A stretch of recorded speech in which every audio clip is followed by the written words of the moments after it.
বান্দা যখন ফিরে আসে ভাইয়া, কসম খোদা আল্লাহ তাআলা ভীষণ খুশি হয়। হাদিসে আছে আল্লাহর কোনো বান্দা যখন তওবা করে, আল্লাহ তখন ফেরেশতাদেরকে বলে, আমার ফেরেশতারা 7 আসমান আর জান্নাত সাজিয়ে দাও। ফেরেশতারা জান্নাত সাজায়, আসমান সাজায়। ফেরেশতারা ডেকে বলে, রব্বুল আলামিন কি হলো যে কারণে আসমান সাজাইলেন, জান্নাত সাজাইলেন?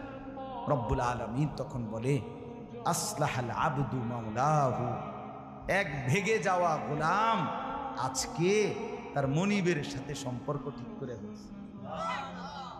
আল্লাহ বলে, আমার এক গোলাম আমার থেকে ভাইগে গেছিল রে, অনেকদিন ওই আমারে সেজদা দেয় নাই, আজকে দিছে। অনেকদিন সে আমারে ডাকে নাই, আমি খুব কষ্ট পাচ্ছিলাম। আমার বান্দা আমার হাতে গড়া, আমার গড়া বান্দা আমারে ভুলে